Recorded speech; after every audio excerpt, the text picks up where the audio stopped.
Hello everyone and welcome back to another video from Crazy Gamer. In this video, I'm going to show you how to report someone on Epic Games. So let's get started right away. First of all, open up the Epic Games application on your device.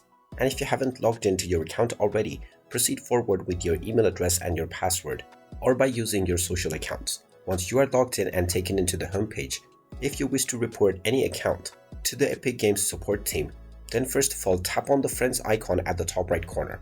This will now show you the friends option. If this person that you wish to report is within your friend list, you can simply click on their ID and then click on more options, and you will see the report as well as the block options. You can click on the report button and proceed forward with sending your report. You can also click on the add friends option to search for any player that you want to report who is not within your friend list. Once you find their user ID, just click on it and then click on more options once again. You can then once again click on the report button and you will be asked to provide the reason for your report. Just choose your region and proceed forward, and this player will be reported on Epic Games right away. And there you have it. That is how easy it is to report someone on Epic Games. If you find this video helpful, make sure you hit that like button and subscribe to our channel if you haven't done so already. Also ring that notification bell to never miss another update from us. Thank you for watching, and I will see you again in the next video.